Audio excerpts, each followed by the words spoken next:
Jadi kalau anak-anak ini di rumah sudah dikuatkan imannya, lalu juga selesai ya dalam pendidikan adab di rumah, gak akan kepikiran dia untuk melakukan bullying kepada temannya. Ya, anak-anak yang punya visi ke depan, dia akan menyibukkan dirinya dengan untuk mengejar visinya itu. Sehingga dia akan tahu hak dirinya apa, hak orang lain apa. Di dalam Islam, membela diri itu adalah jihad kan? Ya, Ketika betul. kita didolimi orang, kita wajib untuk membela diri kita. Karena jiwa itu begitu berharga di dalam Islam. Jiwa seorang manusia itu begitu berharga. Maka dia akan menjadikan jiwanya, ruhnya, kehormatannya sebagai aset yang berharga yang akan dia jaga. Kita harus mendidik anak-anak kita seperti itu gitu. Mereka generasi awal itu sudah mendapatkan ridho dari Allah Subhanahu wa Ta'ala. Terus mau cari apa lagi? Mau cari sosok yang mana lagi? Ya itu wajib kita untuk menghadirkan sosok-sosok itu di rumah kita untuk dilihat oleh anak-anak kita gitu.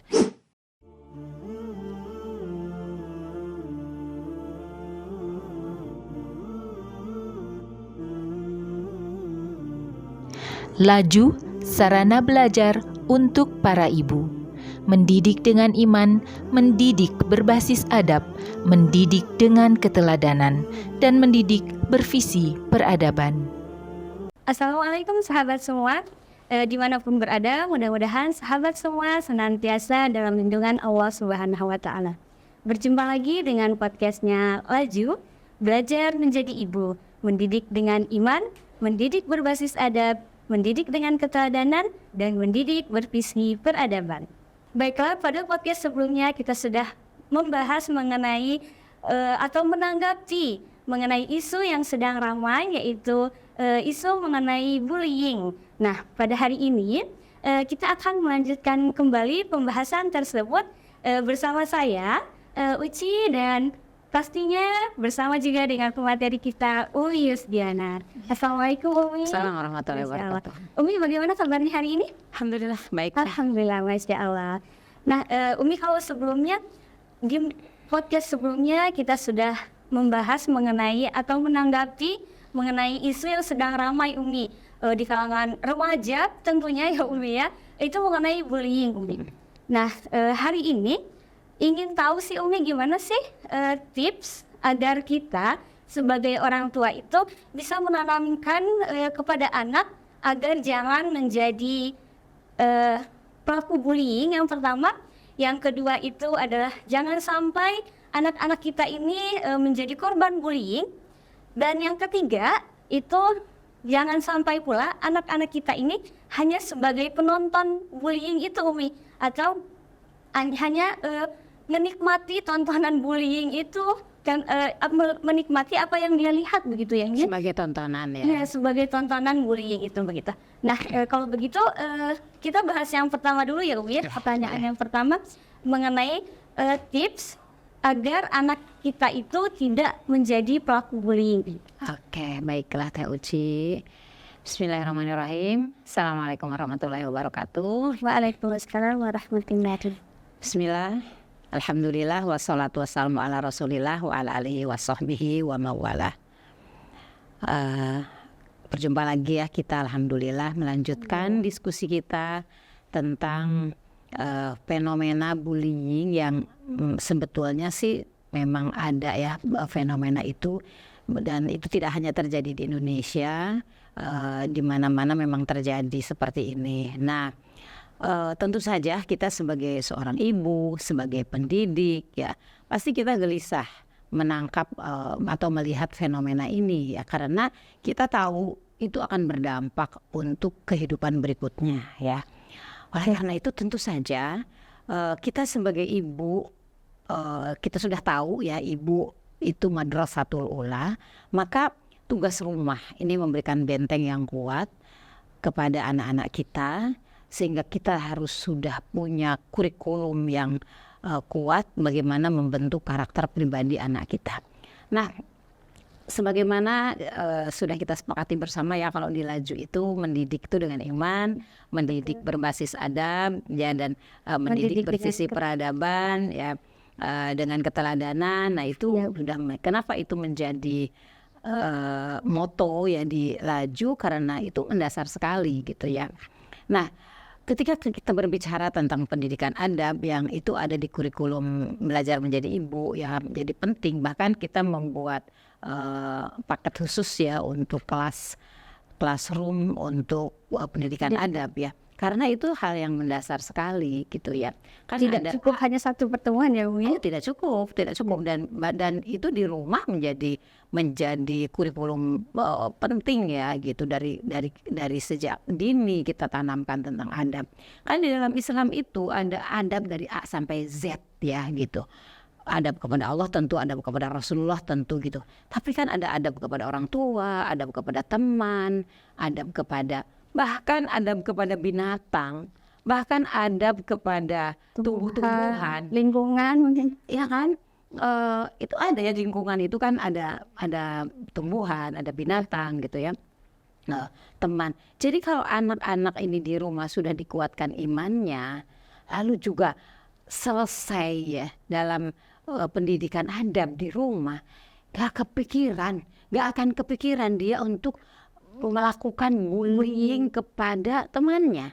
Bagaimana kepada binatang saja kita ada adabnya.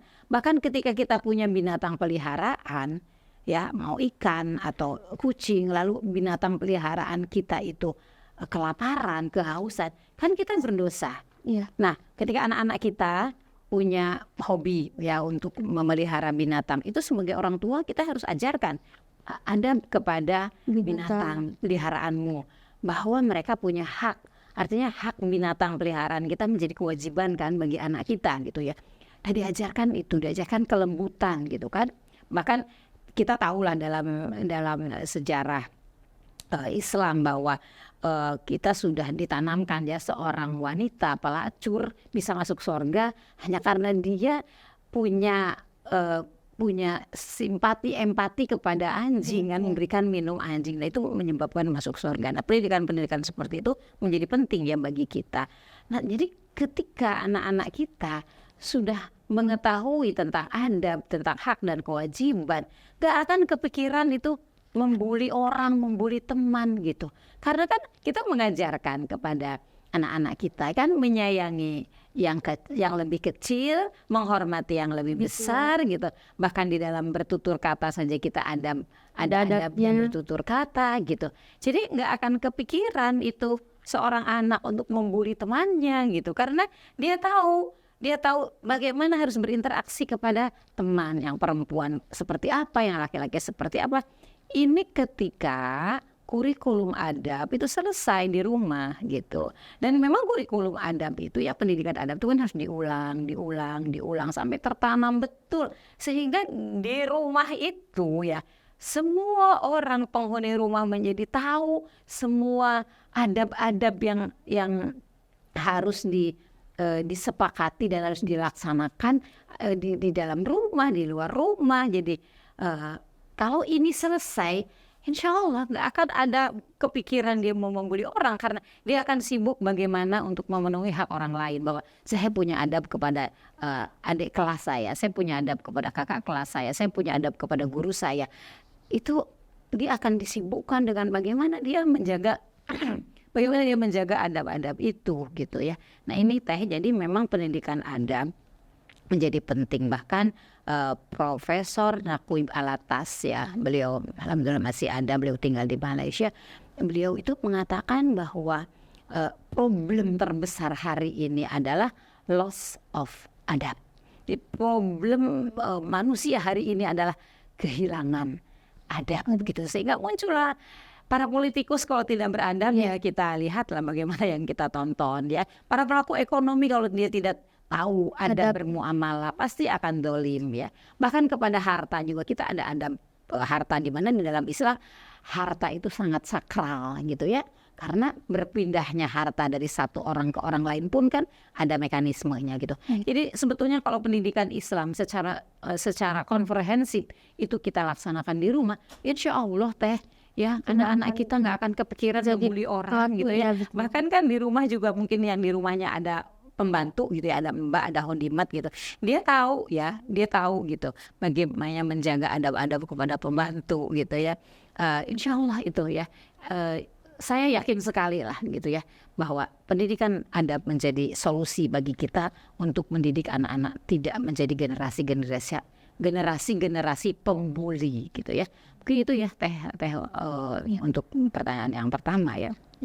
Berarti memang harus pendidikan adab itu harus selesai dulu di rumah. Betul kan, bahkan kita ya sekarang di mana kita marak pendidikan Al-Quran ya, menghafal Al-Quran marak itu kan kita sudah tahu gitu bahwa adab sebelum ilmu gitu kan. Sebelum anak-anak itu menghafal Al-Quran, ajarkan dulu tentang adab terhadap Al-Quran. Sebelum anak-anak itu diajak ke masjid, ajarkan kepada anak adab berada di masjid. Sebelum anak-anak jajan, dia harus tahu adab bermuamalah.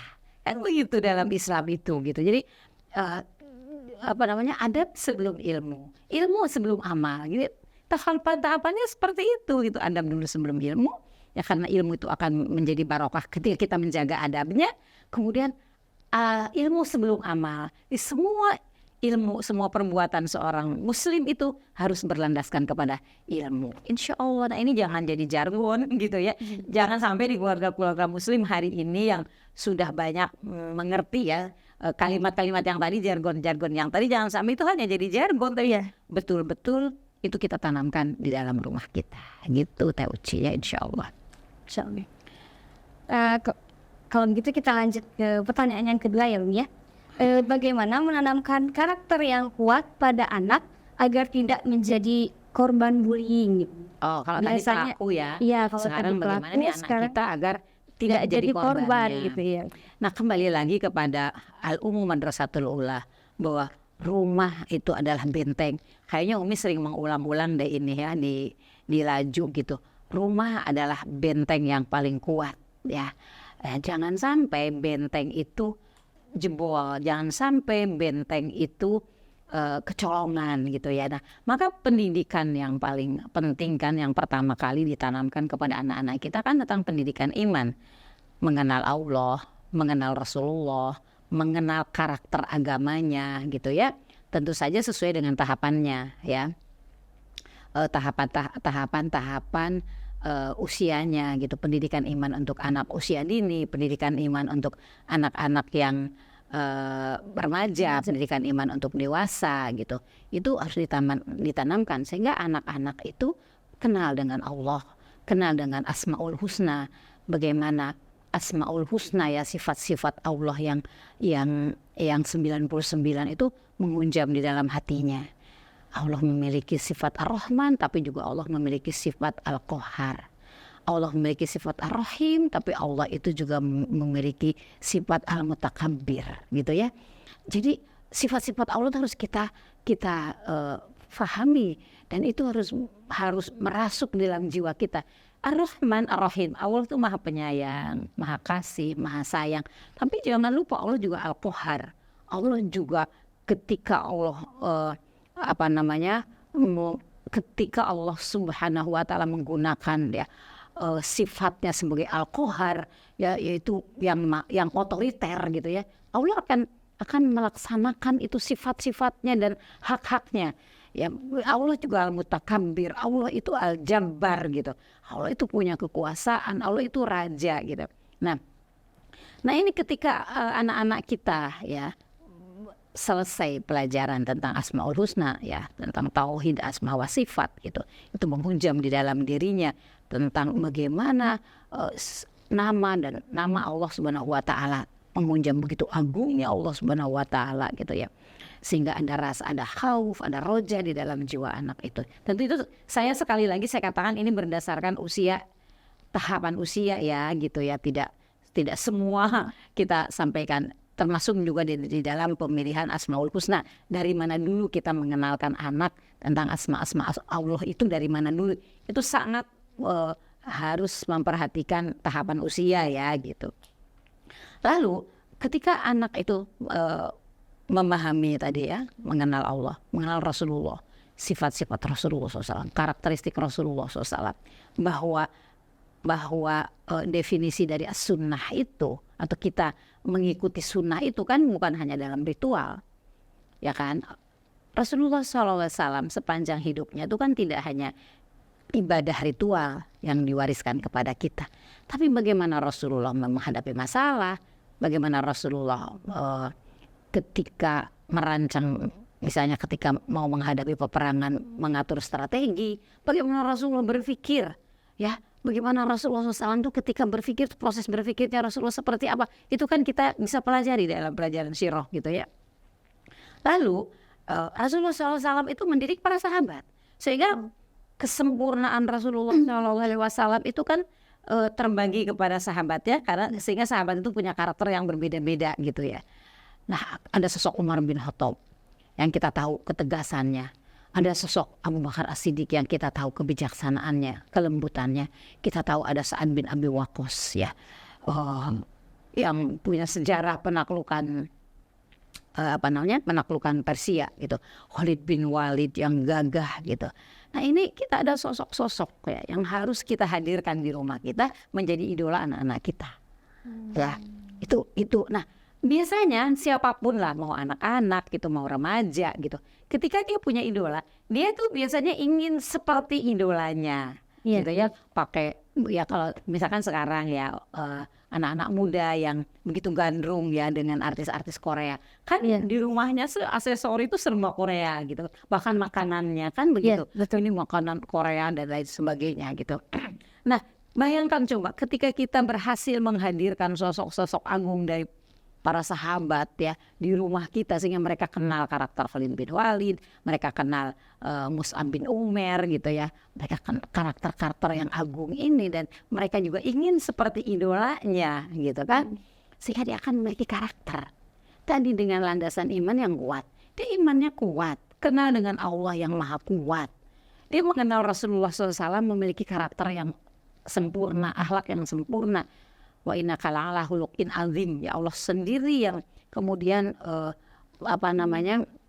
menyatakan bahwa Rasulullah itu akhlaknya agung gitu ya. Kemudian dihadirkan di rumah kita itu karakter-karakter yang luar biasa kan dari para sahabat, sehingga itu yang menginspirasi anak, itu yang membentuk karakter anak kita, anak-anak yang kuat, yang punya prinsip, yang punya visi ke depan. Ya, anak-anak yang punya visi ke depan, dia akan menyibukkan dirinya dengan untuk mengejar visinya itu. Sehingga dia akan tahu hak dirinya apa, hak orang lain apa. Di dalam Islam, membela diri itu adalah jihad kan. Ya, ketika kita dizolimi orang, kita wajib untuk membela diri kita. Karena jiwa itu begitu berharga di dalam Islam. Jiwa seorang manusia itu begitu berharga, maka dia akan menjadikan jiwanya, ruhnya, kehormatannya sebagai aset yang berharga yang akan dia jaga. Kita harus mendidik anak-anak kita seperti itu gitu, sehingga dia tidak mudah jangan dibully lah gitu. Dia tahu haknya, dia akan membela haknya ya. Dia tidak akan membiarkan kehormatannya dihina oleh orang lain. Dia tidak akan membiarkan haknya, kehormatannya diinjak-injak oleh orang lain gitu ya, tanpa dia harus menjotos, tanpa dia harus tanpa dia kan kadang-kadang gitu, anak kita harus diajarin bela diri gitu ya. Tanpa itu pun anak-anak kita akan tumbuh menjadi seorang yang berkarakter kuat, tidak mudah dijadikan objek orang lain gitu. Nah, kan sebetulnya kalau dilanjut sudah ada kurikulumnya gitu ya, pendidikan iman, pendidikan adab. Tapi ini sebetulnya kita bisa mengimplementasikan ini nggak sih di rumah kita, ketika kita mendidik anak, ketika kita mendidik cucu gitu. Sehingga anak-anak kita tidak menjadi korban tadi karena dia punya karakter yang kuat ya. Karena itu diajarkan, dan ini pentingnya ada sosok ayah ya. Apakah ayah itu keberadaan ayah itu, karena kan kita ada problem yang single mom gitu kan, tapi kan tetap kan kita harus dekatkan anak kita kepada sosok kakek, sosok paman gitu. Jadi artinya ada sosok kepemimpinan yang dia juga bisa dijadikan teladan ya, kedisiplinan, kepemimpinan gitu, karakter yang kuat gitu ya, kelelakian terus diajarkan oleh ayah kan, masa kelelakian diajarkan oleh ibu? Kelelakian tuh diajarkan oleh ayah, oleh kakek, oleh paman gitu ya, tentang sifat rujul itu gitu ya, lelaki sejati kayak apa, itu memang harus diajarkan gitu ya. Sehingga sekarang kan banyak banyak makhluk yang menuri lunak itu. Iya, kan, betul menuri sekali, lunak Bu. itu kan karena dia kan kosong dari teladan tadi yang mengajarkan tentang kelelakian Kelelakian. itu gitu. Jadi gitu Teh ya. Maka ini Laju kita kenapa Laju ada kan, dari awal juga kita sepakat kenapa Laju ada. Karena kita tahu bahwa para ibu ya itu butuh komunitas gitu ya. Butuh referensi, butuh komunitas yang kita punya circle yang kita pembicaraan kita sama, frekuensi pembicaraan kita, tema pembicaraan kita sama gitu ya. Kemudian kita juga kalau bertanya kita mau kemana, kita punya panduan gitu kan. Itu ya Teh, insya Allah mudah-mudahan lah materi-materi di Laju itu tersampaikan lah ya kepada seluruh ibu-ibu lah paling Ya, tidak di mudah-mudahan. Indonesia, karena kita menggunakan bahasa Indonesia, jangkauan kita ya orang Indonesia, ya. gitu. Betul Mungkin sekali. suatu saat nanti kita bikin program yang dalam bahasa Inggris gitu kan, sehingga bisa menjangkau lebih jauh lagi gitu. Baik. Ya berarti tadi tuh karakter yang kuat ada pada diri anak itu harus bisa mengikuti atau harus bisa mencontoh karakter sahabat Rasulullah begitu ya Bu ya. Betul. Iya kan gini, kan Rasulullah SAW yang bersabda bahwa khairu qurun qarni, sebaik-baik generasi itu generasiku. Ya itu yang dididik oleh Rasulullah SAW. Kan Rasulullah itu ya manusia terbaik, pilihan Allah, sudah ideal. Allah tidak membiarkan Rasul berbuat salah, langsung diluruskan gitu kan. Karena memang manusia membutuhkan role model yang jelas. Ya, uswatun hasanah, laqad kana lakum fi Rasulillahi uswatun hasanah. Manusia butuh itu, butuh contoh gitu ya. Ketika ada nilai-nilai kehidupan, contohnya siapa? Kan itu yang akan dicari gitu oleh manusia gitu. Nah, Rasulullah mendidik para sahabat. Coba bayangkan kalau gurunya punya karakter yang kuat, punya kesempurnaan ya, sifat-sifatnya gitu. Kan akan menularkan, menurunkan, mentransfer nilai-nilai kebaikan itulah para sahabat gitu. Makanya ada lagi kata Rasulullah SAW, kuntum khairu ummah, kamu pada waktu itu ya, kuntum khairu ummah, kamu itu adalah sebaik-baik umat gitu kan. Kurang apa gitu landasannya gitu. Nah, tapi itulah para ibu sekarang itu kan lemah dalam storytelling. Ya kan? Ya. Nah ini kenapa lemah dalam storytelling? Ya nggak ada referensinya yang mau diceritakan apa, karena juga nggak belajar. Makanya belajar, Umi kan selalu menekankan belajar. Jadi ibu jangan berhenti belajar. Jadi kita mau punya bahan untuk storytelling kepada anak-anak gitu Teh. Ibu-ibu tuh juga di luar tuh banyak juga yang membiarkan anak-anaknya ini suka gitu ya Umi ya kepada ya artis-artis atau begitu ya Umi ya. Oh ya, kalau artis yang soleh nggak apa-apa Teh. Iya.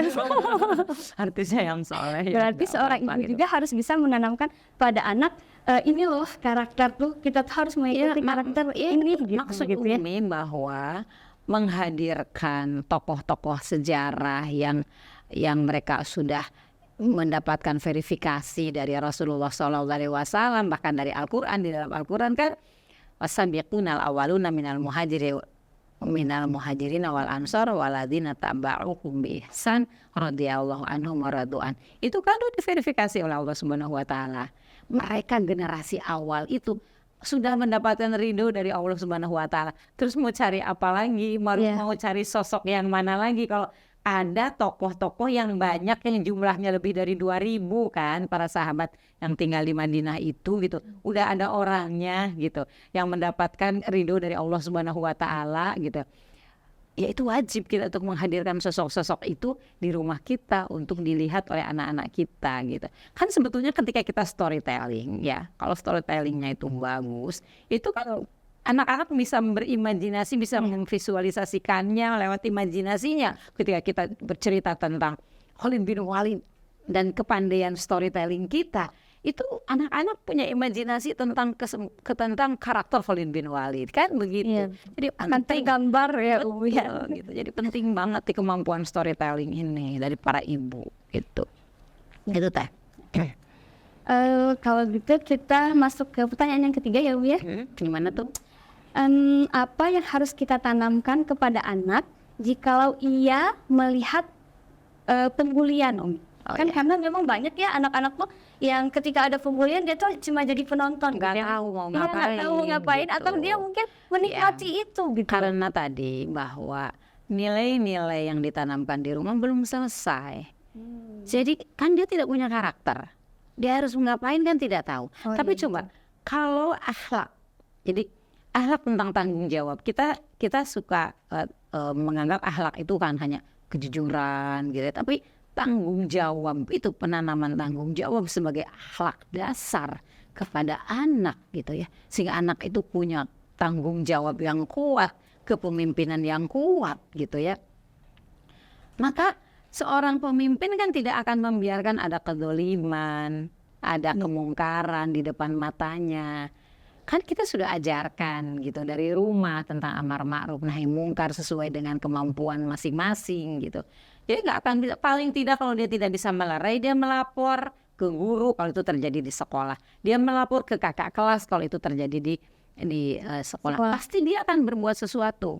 Ya, kalau dia punya leadership yang bagus, dia akan melakukan sesuatu. Bagaimana untuk menghentikan ini walaupun bukan dari tangan dia gitu ya. Tapi tadi kembalinya dia dapat nggak pendidikan itu dari rumah tentang tanggung jawab, tentang karakter, tentang keimanan, tentang adab, tentang amar ma'ruf nahi mungkar. Dapat nggak dia tuh basicnya di rumah? Karena kita tidak bisa mengandalkan TPA, mengandalkan pesantren semuanya itu tidak bisa. Kalau kita aja yang di rumah anaknya cuma 3, anaknya cuma 5, nggak sempat mengajari itu, bagaimana pesantren yang muridnya segitu banyak gitu ya? Terus kita mengandalkan pesantren aja gitu kan?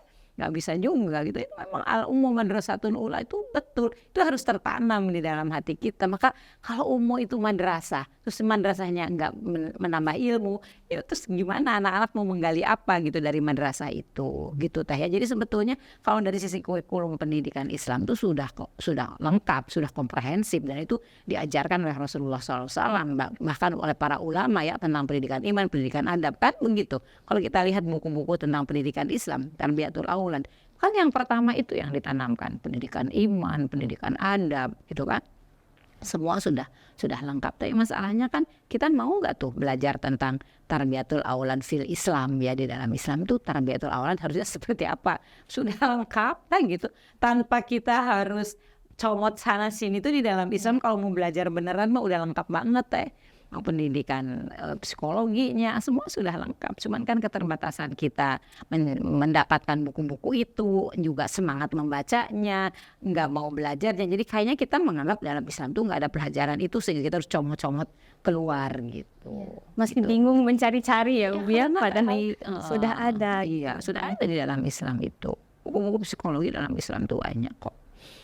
Tapi mungkin ada yang sudah diterjemahkan, ada yang belum. Tapi sekarang ada beberapa cukup banyak yang udah diterjemahkan juga dalam bahasa Indonesia yang ditulis oleh para ulama ya. Gitu. Ya. Jadi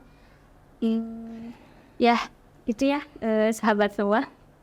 Masya Allah luar biasa sekali tentang bullying ini, karena memang banyak banget ya Umi ya. Sekarang tuh lagi rame gitu ya berita tuh di mana-mana. Tetapi kita harus menyikapinya, karena apa? Kalau ini dibiarkan, ya terus generasi berikutnya akan menjadi apa? Mau menjadi generasi yang suka tawuran, yang saling membuli, yang saling mendolimi gitu kan. Kita tidak ingin. Kan kita ingin generasi-generasi yang akan datang tuh berkualitas. Nah, itu yang kita lakukan di pendidikan Islam gitu. Jadi kita memang tidak boleh mendiamkan ini. Jangan sampai anak-anak kita itu juga terdampak ya dengan tontonan-tontonan tentang masalah bully ini gitu. Jadi memang kita harus mengambil peran teh di sini gitu. Para orang tua ya kita lah kayak komunitas Selaju gitu, kita harus mengambil peran ya untuk ini juga ini tidak podcast kita pada hari ini juga salah satu ikhtiar kita ya Umi ya, betul. Salah satu kepedulian kita untuk menyikapi masalah ini, jangan sampai dibiarkan terus gitu ya, ada pembiaran ini ya. Sebetulnya ini kalau ada regulasi yang jelas yang diturunkan ke sekolah-sekolah itu ya. Tetapi kan sekali lagi ya mentalitas kita ya, sekarang guru aja kan diprotes, guru aja dibatas-batasin gitu ya. Padahal sebetulnya kehadiran guru itu untuk mendidik.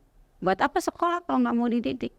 Ya kan guru itu kan maunya mereka guru itu kan kayak teman gitu kan, asyik gitu. Kan mereka udah punya teman.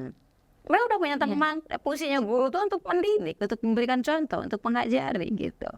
Ya, nah ini juga masalah kan ya, kalau kita nanti mungkin suatu saat kita bahas ini juga peran guru di sekolah itu apa sih sebenarnya, kenapa sih guru sekarang nggak boleh menasihati anak? Loh, fungsinya guru untuk itu gitu.